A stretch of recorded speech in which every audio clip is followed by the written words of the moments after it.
开始练举重的时候，都会撑不住，可能力量是够的，可以拉起来，拉得很高，但是却接不住。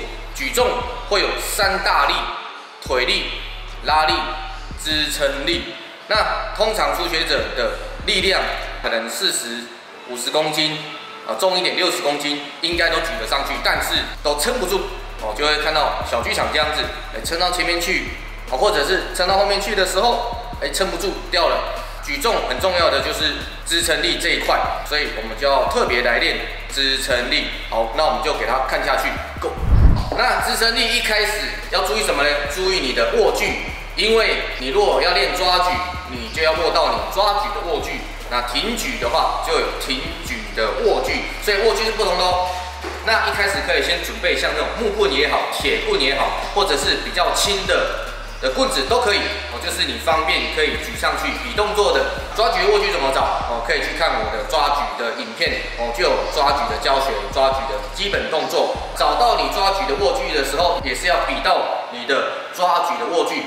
那上撑，举到我们的耳朵的略后方。那重点就是你的肩胛。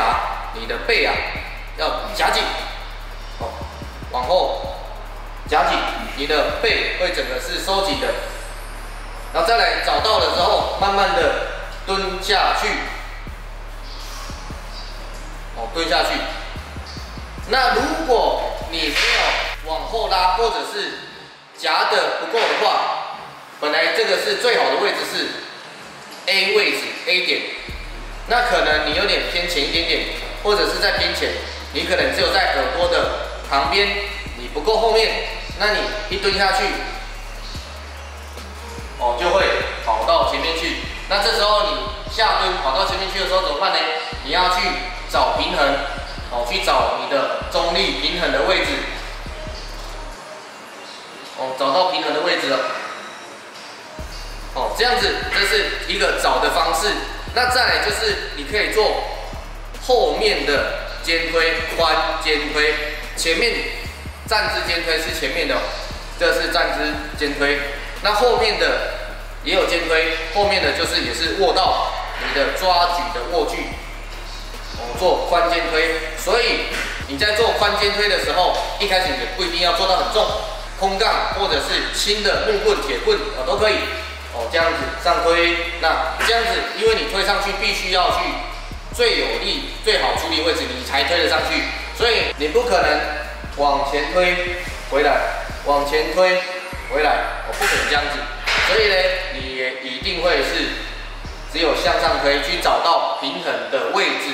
这样子，这就其中一个。刚才是做过头深蹲，那还有后面的髋肩推，这些都可以。那找到之后呢，你就可以开始上一点重量了。一开始可能空杠其实就蛮重了。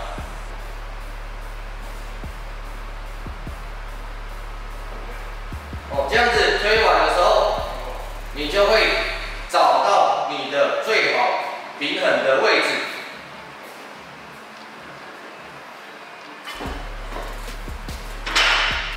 那找到平衡的位置之后呢，你就可以开始加入你的抓举啦。可能刚才前面都是在找位置，找到之后，你就可以开始接着抓举，就会一次到位。一次到位。那还有另外一种就是举重的专项训练，分腿支撑蹲。这个是比较练的进阶一点的举重会练的分腿支撑蹲。跳分腿支撑蹲，蹲下去。分腿支撑蹲。那慢慢习惯之后，你就可以一次降下去接。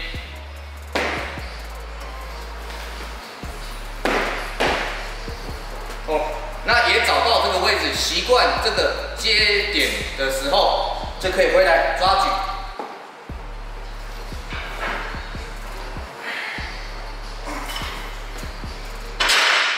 好，刚才就是肩推分腿支撑蹲。那还有另外一种就是直接把位置架高，直接做支撑训练，行程很短，有点像后蹲负重，就是直接很短的行程撑起来，很短的行程撑起来。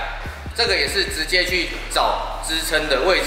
那这个也相对的要做比较重一点，可能你平常80公斤，那你可能就可以做到100、110、120稍微做的比较重一点。你的支撑力越好的时候，当你举上来，你就可以越安稳的，成功率越高。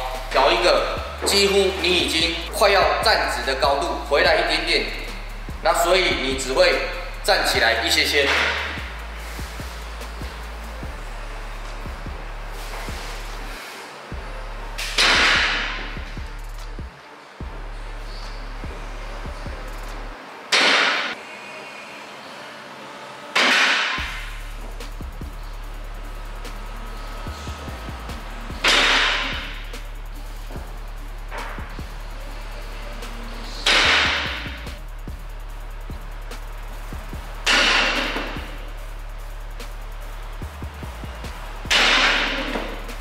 这样子支撑就会发现到行程很短，那重量会做比较重。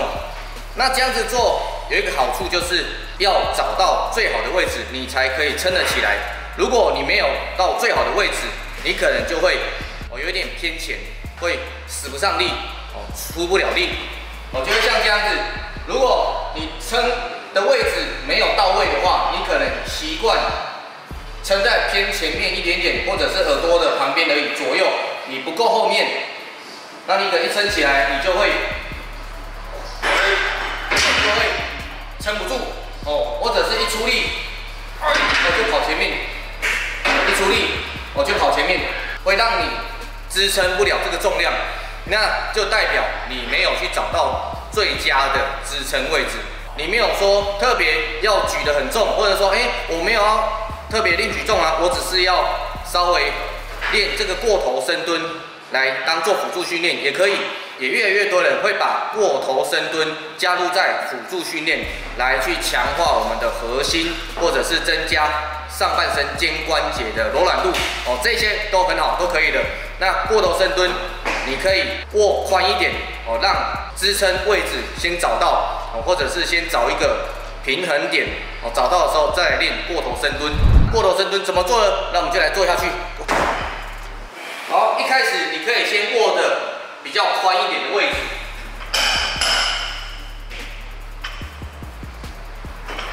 那可以把它放在你的后蹲背杠的位置那先去找到你的平衡位置之后慢慢蹲慢慢蹲慢慢蹲。那在练这个过头深蹲的过程，你就会练到你的核心还有上半身的柔软度。过头深蹲也是一个很好的辅助训练，什么时候练都可以。你想要加入在蹲举、卧推、硬举的后面练都可以其实没有限定说一定要在什么项目后面练。所以有些人他可能会说，没有要特别练举重啊，我不想要练抓举，我们要练挺举但是也可以把过头深蹲当成一个辅助训练加入在你的课表当中，对于你的身体的能力、功能性这一些都是很好的训练。好，是不是没有很难呢？如果喜欢我的频道，欢迎在下方留言并分享。我是凯杰 KJ。